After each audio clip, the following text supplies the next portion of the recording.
Hello. So I'm going to talk to you about a very special subject. It's Mental Health Awareness Day on the 10th of October, this Saturday. So I want to talk to you about that, especially as it's really vital and important, this subject at the minute, because of what's going on around the world, like COVID, and it has a massive impact on everybody in many different ways. Anyway, with my dyspraxia, I also suffer from anxiety, low mood / depression. And I don't know about you, but if you've got any mental health issues with dyspraxia, you know that it's not a good combination, is it really? So I describe myself anyway. Um, I find it hard to process my emotions and, you know, um, split them up really, so I know which is which and when to feel what. So I describe my brain as spaghetti junction. It's a bit messy at times. Um, and whereas people without the condition can divide them up into compartments, say like happiness in one area, sad, frightened. So yeah, basically it's like a big massive spaghetti junction and roller coaster. Um, but it's alright because you can get support and advice for this. Over the last 6 years, I've been to um, a few different counsellors, and yeah, I'm embarrassed to say that because I'm only 32, and I sometimes feel that um, I was still quite young in my 20s, so I think, why have I got an issue? I'm only young. I've got my whole life ahead of me.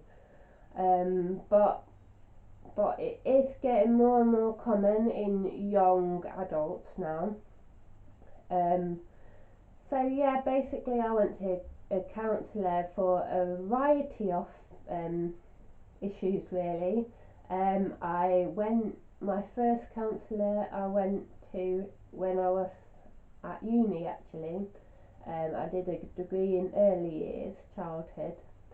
I think because I was finding it hard academically because most people with dyspraxia and dyslexia really, they um, they are more hands-on and practical, so that's me. I'm less of an academic and more practical. I like to see things and just do it myself. Um, so although I had dyspraxia and although I found it academically hard, I am quite a determined person to succeed in what I want to do really. So I gave it a good shot, and unfortunately I was one away from passing my exam, so I couldn't graduate. But oh well, I got the foundation degree certificate anyway, so um, that's all I wanted really, was to have a go, and I just wanted to succeed. Um, I went a few years ago.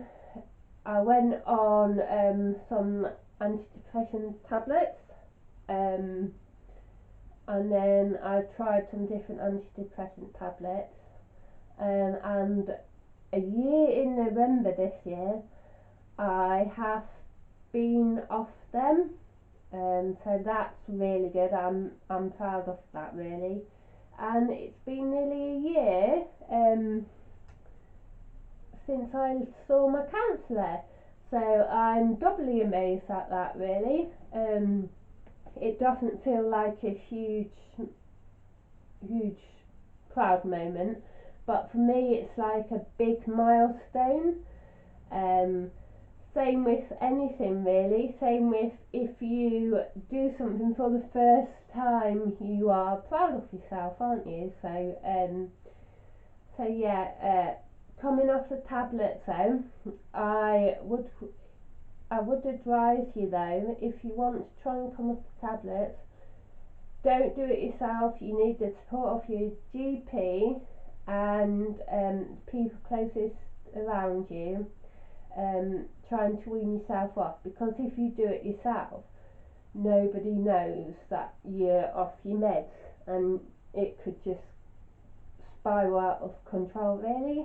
um, I'm saying this because I've had experience before, and when I did it myself, oh my gosh, I was in such a bad place. um, that's why I'm all taught really, but from experience, just don't.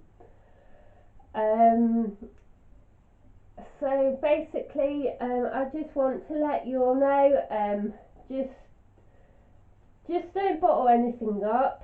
You need, even if it's something really silly and really little you're upset about or mad about, it's, yeah, it will drive you crazy if you keep it bottled inside you.